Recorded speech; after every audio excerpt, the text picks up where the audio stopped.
What's up, everyone? Welcome to the Same Philly Sports History for January 24th, 2024. I'm your host, Jim Montgomery. Welcome to a Wednesday edition of the podcast. Happy Hump Day. As always, let's start with a recap of yesterday's question of the day. I asked you, who was the greatest Sixer of all time in honor of Joe setting the record for most points scored in a game? Wanted to see where he was, and according to you, he's not there yet. All of the votes were evenly split between Wilt, AI, and Dr. J. Joel did not get a single vote, but eventually I feel that's going to change if he keeps up and stays healthy, which I know that's a big if. But as always, thank you for participating in the question of the day. There will be another one later in the show. 267-495-8531 gets you in on the voice and text line. More on the Sixers in a bit. But first, a couple quick housekeeping things. First, be sure to go to the YouTube channel, Jimbo_Mont, and subscribe. Let's get those subscriptions up. I'm working on ways to grow the YouTube. I keep getting contacted by people. They're spammers, but they're trying to get me to grow it. So looking into different ways, and from what I can see, first step is 100 subscribers. So go like and subscribe on the YouTube, Jimbo_Mont. If you're looking for some Girl Scout cookies, listen, these soccer moms, they're up to their shenanigans again. They are making flyers. They're putting stuff out on Facebook, Instagram, you name it. They're going at it, and this is where I need your help. Go in the link in the description, click it, help support Ella. Let's take down some soccer moms. All the information you need is there for your Girl Scout cookies, though. I've been having a few each night, which is not good for the weight loss, but they're so damn good. So go check out the link in the description. Help out Ella. Let's take down some soccer moms. Let's go. We can do it. All right. Let's start with the big news of the day yesterday, and that is coming out of Flyers camp. And Carter Hart was granted an indefinite leave of absence for personal reasons. And there is a ton of speculation going on. Most of it there are some people out there who think that maybe he's sick, or when he missed that time with food poisoning, it may have been more of an autoimmune disease. But again, that's purely speculation. The other speculation is that it's stemming from the Hockey Canada sexual assault charges or accusations, I guess, from back in 2018 from the Canadian World Junior team, which Carter Hart was a member of. And one of the guys from I think it was, oh man, I should have written this down. I think it was the Toronto Sun or whatever Toronto, their national or their paper is in Toronto, speculated that, and again, it's purely speculation, that Dylan Dube of the Flames also took a leave of absence for personal reasons, also was on that team with Carter Hart in 2018. The Hockey Canada organization did pay a settlement, but I don't know if there's more allegations to come or something. That's sort of what I don't want to really get into. I don't know a lot of the details, but the details of the case that I know, it's pretty messed up if this is what this is part of. But again, this is purely, I can't stress this enough, this is purely speculation at this point without knowing for sure. It could be legitimate personal reasons. The Flyers are not commenting on it, and everybody's starting to connect some of these dots. So as you know, people always say, where there's smoke, there's fire. I guess only time will tell, but the belief is that there's going to be another layer to this case coming out soon. So stay tuned for that. But again, this is purely speculation. It could be something personal with health or something. But I mean, for a guy from the Toronto paper, and like hockey is huge in Canada, for him to start connecting some of those dots, again, there might be a little bit of a fire there, but we shall see. And again, purely speculation. Don't want to make any accusations whatsoever. I'm just going by what I'm reading from various sources on the internet, not Twitter, legit news outlets. All right, as far as the game last night, Flyers just, I don't know if they're in one of their slumps. I said it the other day, after they get your hopes up, they go on a nice little losing streak, you start getting down on them, and all of a sudden they go on a winning streak. Certainly in the middle of one of those losing streaks, losing their third straight, 6-3 to Tampa Bay, and just a sloppy, overall just sloppy game. Didn't play good defense, made a ton of mistakes. The positive takeaway was Jamie Drysdale did get his first goal as a Flyer, hopefully the first of many, but just not a good loss for the Flyers. A lot going on with that team, so we'll continue to follow that. But 3 in a row, kind of going in a slide now, and this is sort of almost a do or die for them based on where they are in the season and what decisions they're going to have to make. So stay tuned for more Flyers news as we go. All right, Sixers. Just a couple final thoughts on Joe's 70 points the other night. Things that I didn't see till after I posted yesterday. KD's reaction was great. I mean, KD, they had a game-winning shot, and he was just like, basically, he was like, what? He had 70? Shit. So it was really cool to see that type of reaction. Brett Brown was in the house. Joe was very excited to have Brett Brown there to witness this. Obviously, the two of them are very close. Joe came up with Brett Brown, so it was good to see Brett Brown in the house celebrating with Joe. Joe kept it in perspective, though, and I like this. He said, it doesn't mean anything unless we win a championship. And I mean, say what you want, and I heard a lot of stuff on the radio yesterday, couple different stations, couple different people saying the same thing about Joe's playoff shortcomings, this, that, and the other. But then they kind of listed the names of some of the players who didn't win a title until they were almost in their 30s, like Joe's going to be, Shaquille O'Neal, Michael Jordan. There was one other, Wilt. So a lot of these great players didn't win a championship until closer to the 30-year mark, which Joe is approaching. So I think he doesn't have that signature moment in the playoffs. And, I mean, Shaquille O'Neal was got to the finals the 1 year with the Magic, didn't do anything. Jordan couldn't get past the Pistons.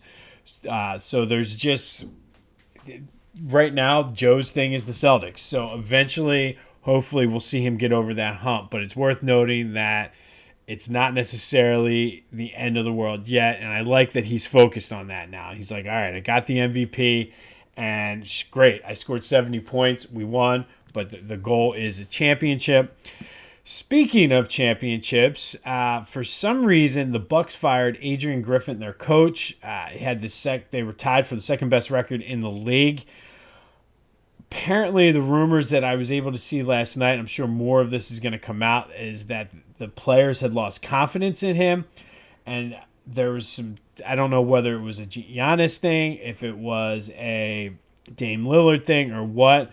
But the organization decided it was time to make a move. Doc Rivers is the favorite. I believe that CNN was reporting that he was hired. And again, I did not check this morning yet, so he might be the coach of the Bucks as we speak. But he definitely is the favorite. And, I mean, go ahead. Y'all know how I feel about Doc. Go ahead. But Twitter is still undefeated. The best thing I saw was Doc Rivers' Bucks team versus the Sixers. Joel Embiid Sixers team in the second round is the immovable object versus the immovable object. For you wrestling fans out there, the Hulk Hogan, Andre the Giant WrestleMania 3 match, it was the unstoppable force versus the immovable object. Well, in this case, I cracked up probably way harder than I should have at this, but Doc's Bucks versus the Embiid Sixers in the second round. The immovable object versus the immovable object. More on that as we go, but yeah, Doc Rivers is going to be Doc Rivers. I mean, I don't think this Bucks team is nearly as good as what he had when he was with the Celtics, so I don't even think this Bucks team is as good as a couple of the teams he had with the Sixers. So Doc's going to Doc, so go ahead, and now we can firmly, hopefully, and I could be eating my words, and Doc could somehow do a magician trick and be someone else, but let's focus on the Celtics. More on Doc as it happened. All right, Phillies. And couple quick things. One, Rhys Hoskins signed with Milwaukee. Had a great career here in Philly. Just the time was there. There was basically no room for him. It's unfortunate that knee injury cost him last season. Always a class act. Biggest moment ever we'll remember from Rhys was the homer against the Braves with the bat slam. Always just a good guy. Never a bad thing to say about Rhys. So good luck in Milwaukee. Hopefully you do well, except for those times when you play the Phillies. They did sign Colby Allard, which is adds pitching depth. He's basically a two-way contract or a minor league contract, or I forget the way they worded it, but comes from the Braves organization, has major league experience. Probably one of those guys that'll go back and forth between AAA and the majors, depending on where the need is. We'll get a shot in spring training, so competition is always good. But the big story was, to me, and I'm sure I'm going to get a ton of hate about this because of how people feel about him. And like I said, I love him too. I have his jersey in my closet. But Chase Utley did not get in the Hall of Fame. What I'm still not able to comprehend is how he had double the amount of votes than Jimmy Rollins. To me, Jimmy Rollins is a Hall of Famer. Jimmy Rollins had a better career than Chase Utley. Jimmy Rollins had better numbers than Chase Utley. Jimmy Rollins was a better leader than Chase Utley. So how is Chase Utley getting more votes for the Hall of Fame than Jimmy Rollins?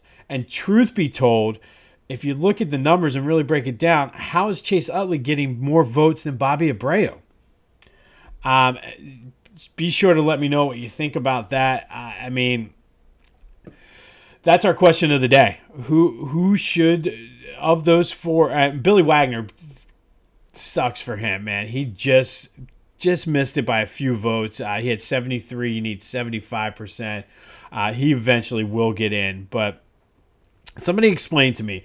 I guess, first of all, the question of the day, 267-495-8531, get you in on the voice and text line, is, of the three, Chase Utley, Jimmy Rollins, Bobby Abreu, which one of them are Hall of Famers or are none of them? Let me know. Utley, Rollins, Abreu.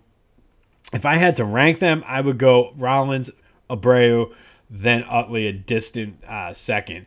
I mean, I'll be honest, and I don't think he's a Hall of Famer, but I think Ryan Howard has a more compelling case based on that 5-year stretch he had than Chase Utley. And again, I like Chase Utley, but let me know. Utley, Rollins, Abreu, which, if any of them, should be in the Hall of Fame. 267-495-8531. Get you in. Let me know. And maybe I'm missing something on Chase. I just think injuries cut short. He missed a few parts of few seasons. Injuries. Yes, he was consistent, but Hall of Fame, not over J-Roll. I mean, I don't get it. Somebody explain it to me. 267-495-8531. Please explain it to me. If you're believing, that's fine. If you believe that Chase Utley is a Hall of Famer, let me know that too. But which one? Utley, Rollins, Abreu, who should be in the Hall of Fame, who should not? Let me know. Philly Goat. Didn't take long, but I shouldn't say didn't take long. They already had him. But go check out their Joel Embiid collection of apparel. They have Joel Embiid is good at basketball shirts. They have the NBA. I love this one. The NBA logo with Joe driving. So instead of Jerry West, it's Joel Embiid. I love it. So check that out. They have an MB shirt. All of these shirts go very, very well with the Spectrum slip-on canvas shoes that they have. And no, I'm not turning this into a fashion segment, but get your Joe shirt to go along with those slip-on Spectrum canvas shoes that are a thing of beauty to wear this summer. Go check them out at Philly Goat. They have you covered for all your Philly sports apparel needs. Load up on the Joe shirts. I'm telling you, they go great with those Spectrum slip-on canvas shoes. Pick up a pair of them. While you're at it, get the Fanatic shoes to get ready for Philly season so you can be like Bryce Harper. Believe. Get your Believe shirt so you can be jacked like Johan Rojas. Use the promo code Jim Montgomery for 10% off your order at checkout. That's phillygoat.com. Promo code Jim Montgomery at checkout for 10% off of your order. All right, Eagles news. Brian Johnson is officially out. No shocker there. I just thought they might have held on to see if he was going to get some of those jobs. Maybe they're just like, no, we're done. We're moving on. Lots of rumors out there. Apparently, they interviewed Cliff Kingsbury over Zoom. I'm assuming Zoom. It was virtual. Frank Reich's name has been floated out there, but nobody has gotten in contact with him yet from last report. Jim Bob Cooter's name is out there, and it's just, I don't know. Kingsbury is an interesting choice, only in the sense that he's a pass-happy coach versus Sirianni, who his offense was more run-based. But he does have experience with Kyler Murray. He didn't really do much out there in Arizona. They were a team when he was coaching there that always did good early in the season and then fell off. I don't know how that relates, but he was always a good offensive coordinator. So I don't hate the idea, but it is a shift in philosophy, and it's really going to put the onus on Jalen to get out of whatever funk he was in last season. So I don't mind that. Jim Bob Cooter is an interesting name too, just because he worked with Steichen and Sirianni, so he's sort of familiar with that philosophy. He's not high on their list though, apparently, from what I'm hearing.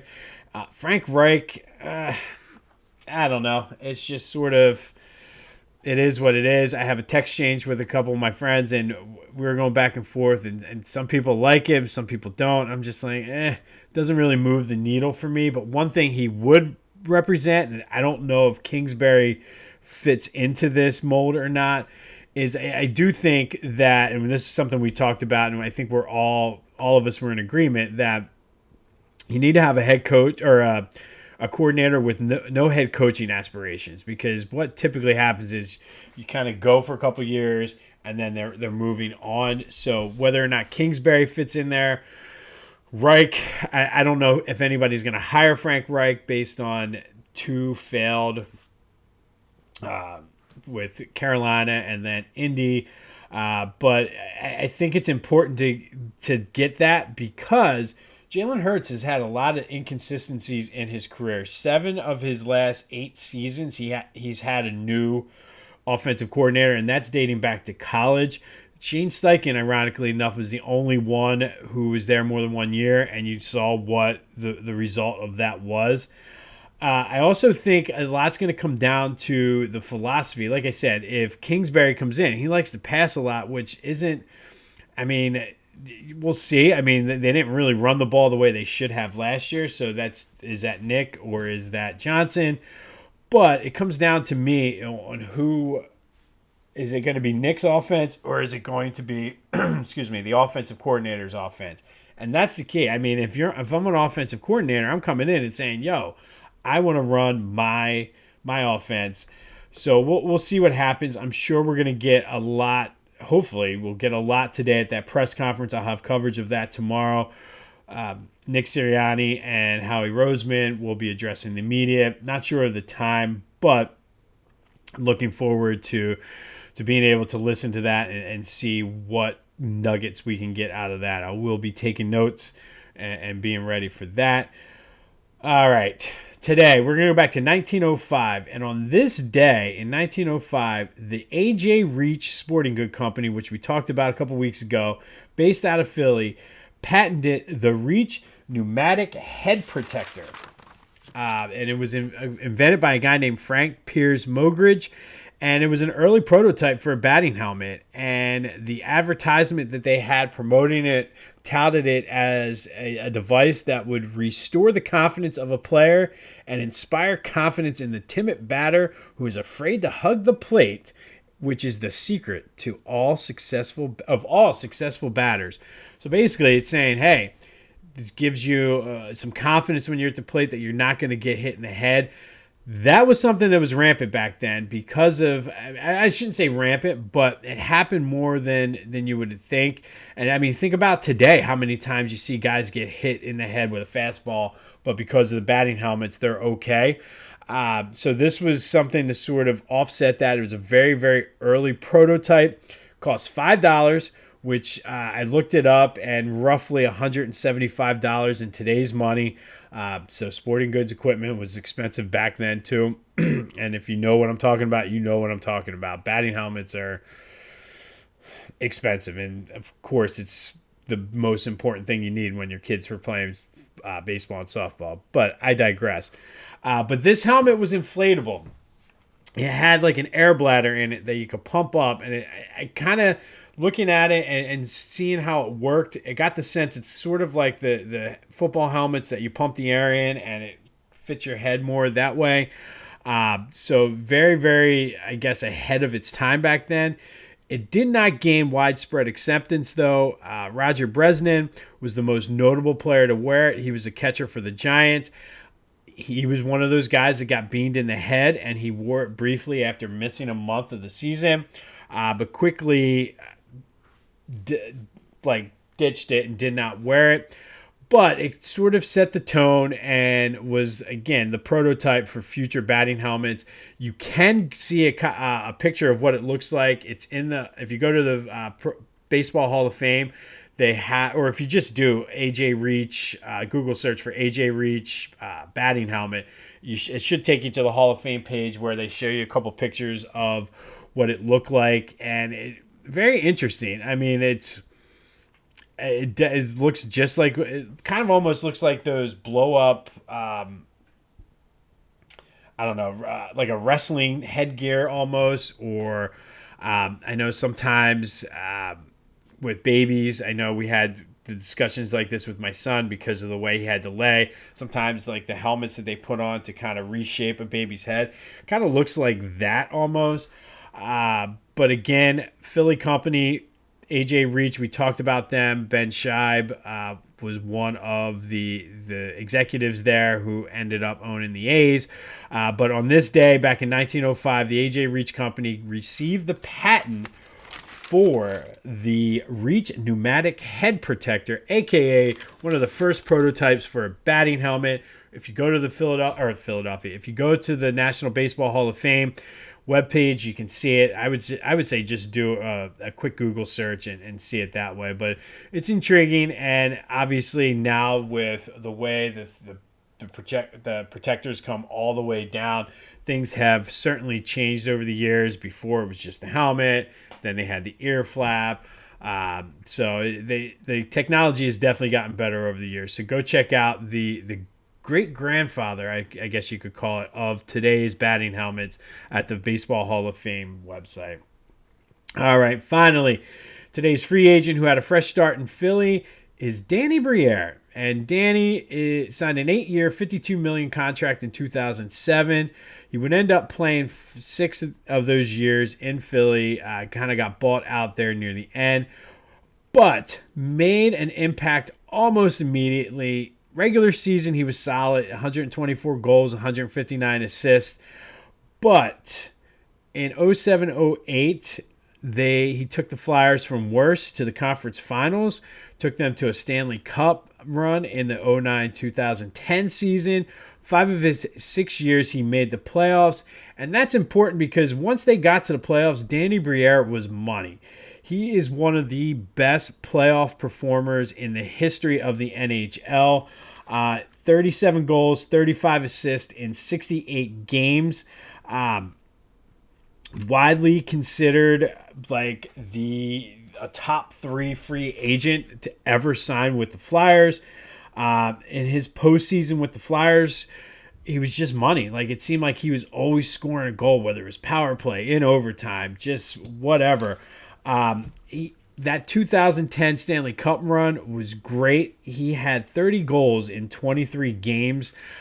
Just phenomenal. And you want to talk about a guy who turned it on when the lights were the brightest. That was Danny Briere. Unfortunately, they were not able to win a Stanley Cup while he was here as a player. But when money time came, when the playoffs came, he was phenomenal. Now, obviously, he is our GM. Hopefully, he's going to be the architect of a Stanley Cup winning team here in the near future. That is what my bet is. I feel like he's got all of the makeup. But Danny Briere is today's free agent who had a fresh start in Philly, had a solid career in Phoenix and Buffalo, but came to Philly and just blew up whenever that team made the playoffs and helped lead them back to the playoffs. They're the worst team in the league the year before he got here, got them to the conference finals, and within 3 years they were in the Stanley Cup. And he was a large part of that, especially when the playoffs came. So Danny Briere is today's free agent who had a fresh start when they came to Philly. On this day back in 1905, the A.J. Reach Sporting Good Company, which was based out of Philadelphia, received a patent for the Reach Pneumatic Head Protector, one of the first prototypes for today's modern batting helmets. Go check that out on the Baseball Hall of Fame website. Pretty cool to see history. It's got the patent and the logo of the company stamped right on it. So they were all about branding even back then. Be sure to let me know your thoughts on the Eagles offensive coordinator situation. I'm anxious to hear what this press conference is.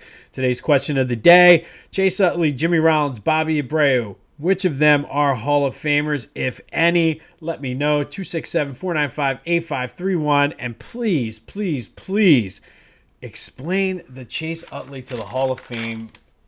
Explain that scenario for me, because I'm not getting it. I'm not getting it. So explain it. Help me, please. All right, we'll have more on the Flyers and Carter Hart story as it develops. If there is a story, again, purely speculation. But be sure to go buy some Girl Scout cookies from Ella. Let's take down some soccer moms while we're at it. Like and subscribe to the YouTube channel, Jimbo_Mont. This has been This Day in Philly Sports History. I'm Jim Montgomery. Go have yourselves a Wednesday. And until next time, I'll see you when I see you.